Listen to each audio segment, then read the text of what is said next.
श्रीकृष्णाय वयं नुमः।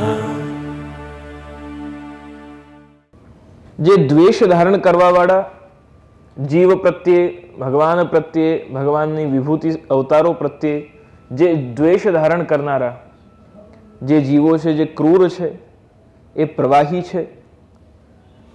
અને આ મનુષ્યો અધમ અને અશુભ પ્રવાહી જીવોની કક્ષામાં આવે છે, જે સદા સંસારમાં આસુરી યોનિમાં, અસુરોની યોનિમાં આસુરી વૃત્તિઓને ધારણ કરીને અને ભગવાન એમને વારંવાર ભૂતલ પર મોકલે છે.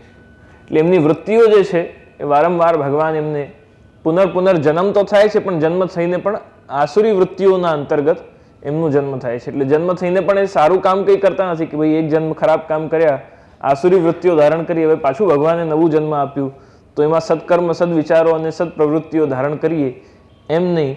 એ પાછું પણ જન્મ લે છે તો એમાં પણ આસુરી વૃત્તિઓને જ ધારણ કરે છે. આમનું ધર્મ જે છે એ ભગવાન સાથે દ્વેષ, ભગવાન સાથે શત્રુતા કરવાનું છે.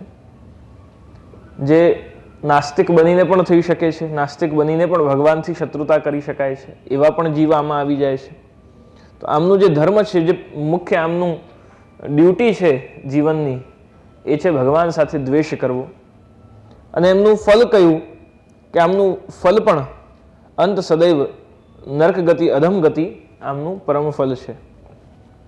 અહીંયા મૂલેચ્છાતઃ જે વાત કરી રહ્યા છે, તાનહમ દ્વિષતો વાક્યાદ ભિન્ન જીવ પ્રવાહિણ, એમાં આ જે દ્વેષયુક્ત વાક્ય કહે છે એમાં પણ 3 ભેદ બતાવ્યા. પહેલો ભેદ બતાવ્યો મૂળ રૂપ એવં અવતાર રૂપ સાથે ભગવાનના દ્વેષ.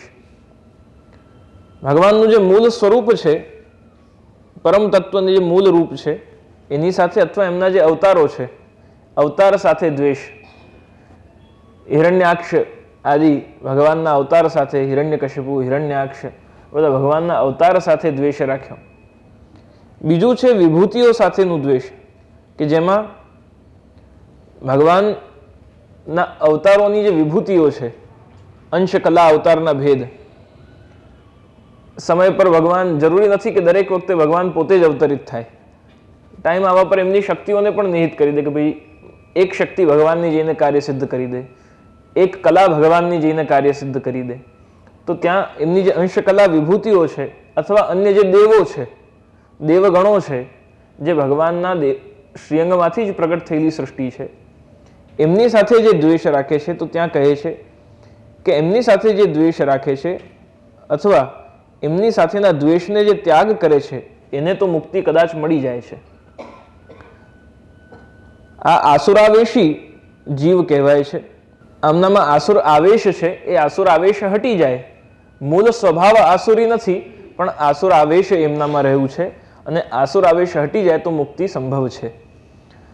અને ત્રીજા પ્રકારના જીવ કયા કે જે જગત રૂપ સાથે દ્વેષ રાખે છે, જે સહજ આસુરી જીવ છે, જેમનો પ્રકૃતિ જ આસુરી છે. એમની માટે કહ્યું કે એમની ક્યારે પણ મુક્તિ થતી નથી. જગત રૂપ એટલે સંપૂર્ણ જગત સાથે જ જેને દુશ્મની જ છે, જેને કોઈની જોડે ફાવે નહીં.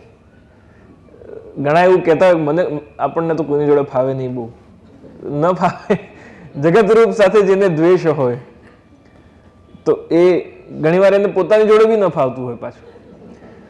તો જગત રૂપ સાથે જેને દ્વેષ છે એની માટે કહ્યું કે એને ક્યારે પણ મુક્તિ પ્રાપ્ત થતી નથી.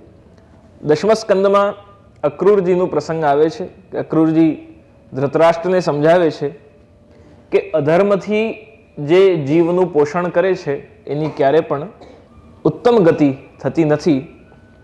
એ જ વાતને મહાપ્રભુજીએ સુબોધનીજીમાં ઓર ખુલાસો કરીને સમજાવી દીધી. સુબોધનીજીમાં શ્રી મહાપ્રભુજીએ આનો નિર્ણય આપ્યું કે જે જીવે પોતાના પ્રાણ, સ્ત્રી, પુત્ર આદિ પરિવારનું પોષણ અધર્મ દ્વારા કર્યું છે, એ બધા જ એને ક્યારે છોડી જશે એનું કોઈ ઠેકાણું રહેતું નથી. અક્રૂરજી એ જ વાત ધૃતરાષ્ટ્રને કહી કે અધર્મથી જેમનું તે પોષણ કર્યું છે એ તને છોડી જશે, તારા સગા નહીં થાય.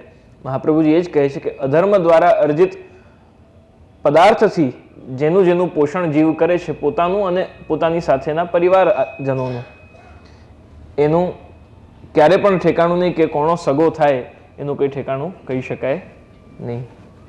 તો નિષ્કર્ષ એ છે કે જે દ્વેષ રાખે છે, દ્વેષ કરવાવાળો છે, એ જીવને પ્રવાહી જીવ કહેવાય છે. પ્રવાહી જીવ ભગવાન સાથે દ્વેષ રાખે છે, ભગવાનનો દ્વેષી છે. અંતતમ નરકમાં એનું પતન થાય છે અને મુક્તિ એની ક્યારે પણ થતી નથી. એવો એ સહજ આસુરી પ્રવૃત્તિનો જીવ છે. મર્યાદા માર્ગીય જીવ વેદ માર્ગ ધર્મપાલન દ્વારા અક્ષર બ્રહ્માદિ રૂપ મોક્ષની પ્રાપ્તિ કરી લે છે અને પુષ્ટિસ્થ જીવ પ્રભુની કૃપા દ્વારા જ ઉત્પન્ન થાય છે અને પ્રભુમાં જ એનું પ્રવેશ છે. સર્વોચ્ચ આનંદનું એ જીવ અનુભવ કરે છે અને જીવ ભાવથી સંપૂર્ણ જગતને જુએ છે. એટલે સંપૂર્ણ જગતમાં બ્રહ્મ બુદ્ધિ એની આવી જાય, સર્વાત્મ ભાવ જેને આપણે કહીએ છીએ. કે પુષ્ટિસ્થ જે ભક્ત છે, શુદ્ધ પુષ્ટિનો જે જીવ છે, એને બધામાં જ બ્રહ્મ, સર્વમ ખલુમિદમ બ્રહ્મ, બધું જ બ્રહ્માત્મક છે, બધું જ એનું જ અંશ છે. વ્યક્તિ સારો હોય કે ખરાબ હોય એ જજમેન્ટલ પુષ્ટિસ્થ જીવ થતો નથી. જેવો જીવ છે એ જીવને એ ભગવાનનો અંશ છે એ વાત જાણીને સ્વીકારીને જ, એટલે સામેવાળો ભલે દ્વેષ રાખે, દ્વેષી વ્યક્તિ હોય, અહીંયા જે મહાપ્રભુજી કહેવાનો પ્રયાસ કરી રહ્યા છે કે તાનહમ દ્વિષતો વાક્યમ, કોઈ દ્વેષયુક્ત વાક્ય, ટીકા, નિંદા, આલોચના કરવામાં બહુ જ રુચિ રાખતો હોય, દ્વેષી હોય, એ ભલે દ્વેષી હોય, એના લીધે પુષ્ટિસ્થ જીવે દ્વેષી બનવાની જરૂરત નથી. એ પણ ભગવાનની લીલા સૃષ્ટિનો એક અંગ છે. એને જાણીને, માનીને અને ભગવાન એને સદબુદ્ધિ આપે એવી ભાવના કરીને આપણે આગળ વધી જવું જોઈએ. આપણે એના દ્વેષ ભાવમાં અટકીને રહેવું જોઈએ નહીં. કોઈના દ્વેષ ભાવના ભોગ આપણે બનવું જોઈએ નહીં અને એના જેવી વૃત્તિ આપણે ધારણ કરવી જોઈએ નહીં. તો આ પ્રકારથી ત્રણેય માર્ગમાં જીવ ધર્મ, સ્વરૂપ અને ફલની ભિન્ન ભિન્નતા છે.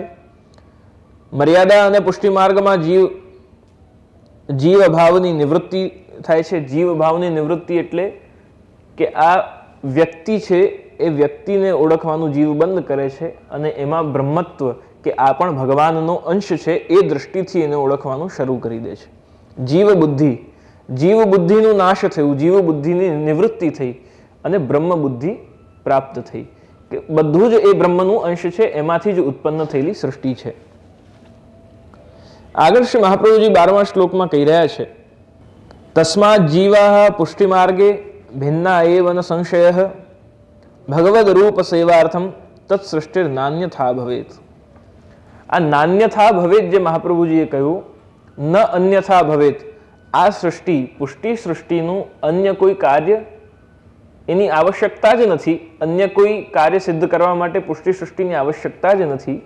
પુષ્ટિ સૃષ્ટિ કેવલ અને કેવલ ભગવાનની સેવા, ભગવદ રૂપ સેવાર્થમ, ભગવદ રૂપ સેવાર્થમ મહાપ્રભુજીએ કહ્યું. અહીંયા રૂપ શબ્દને પણ આપણે બહુ સ્પેસિફિક સમજવાની જરૂરત છે. ભગવદ નામ સેવાર્થમ, ભગવદ ગુણ સેવાર્થમ, ભગવદ વિભૂતિ સેવાર્થમ મહાપ્રભુજીએ કેમ નહીં કહ્યું? ભગવદ રૂપ સેવાર્થમ સ્પેસિફિકલી કેમ કીધું? કારણ કે પુષ્ટિસ્થ જે જીવ છે એ ઠાકોરજીના સ્વરૂપની, એમના મૂળ રૂપની સેવા કરવા માટે આ સૃષ્ટિની ઉત્પત્તિ છે. એટલે કહ્યું ભગવદ રૂપ સેવાર્થમ. વરાહ પુરાણમાં બ્રહ્માજી આ સૃષ્ટિના જુદા જુદા જીવોની વ્યાખ્યા કરે છે અને ત્યાં બ્રહ્માજી પુષ્ટિ સૃષ્ટિને અન્ય બધી જ સૃષ્ટિઓ કરતા, અન્ય બધી જ ભગવાનની રચના કરતા વિશેષ અને વિશિષ્ટ બતાવે છે. એટલે આ સ્પષ્ટ થાય છે કે પુષ્ટિમાર્ગીય જીવ અન્ય જીવો કરતા, અન્ય માર્ગના જીવો કરતા સર્વથા ભિન્ન છે, ઉત્તમ છે. પુષ્ટિમાર્ગીય જીવ ભિન્ન ન હોય તો ભગવાનના સ્વરૂપની સેવા કરવા માટે સૃષ્ટિ જ ન હોય. ભગવાનની સેવા કરવા માટે કોણ હોય? તો પુષ્ટિ સૃષ્ટિનું મૂળ હેતુ શું છે? સર્વદા સર્વ ભાવેન ભજનીયો વ્રજાદીપઃ. ભગવાનની સેવા કરવું જ આ પુષ્ટિ સૃષ્ટિનું મુખ્ય ઉત્પત્તિનું કારણ છે. આ સૃષ્ટિ ન હોય તો ભગવાનની સેવા કોણ કરે? કારણ કે બીજા તો બધા બીજી પ્રવૃત્તિઓમાં વ્યસ્ત છે. તો ભગવત સેવા કાર્ય માટે કોણ છે પછી? તો કહ્યું કે આ સૃષ્ટિ ભગવાને સ્પેસિફિકલી સ્વયંની સેવા માટે, સ્વયંના સુખનું વિચાર કોઈ કરે તે માટે. કોઈના મનમાં ભાવ છે કે પ્રભુ મારા બાળક બને, કોઈના મનમાં ભાવ છે પ્રભુ મારા સ્વામી બને, કોઈના મનમાં ભાવ છે કે હું પ્રભુનો સેવક બનું, જેની જેવી ભાવના છે તદનુસાર ભગવાન એ ભક્તના ભાવને પોષણ કરે છે. તો એ સ્પેસિફિકલી પુષ્ટિ માર્ગીય જીવ માટે, પુષ્ટિસ્થ ભક્ત માટેની વાત અહીંયા કહી રહ્યા છે.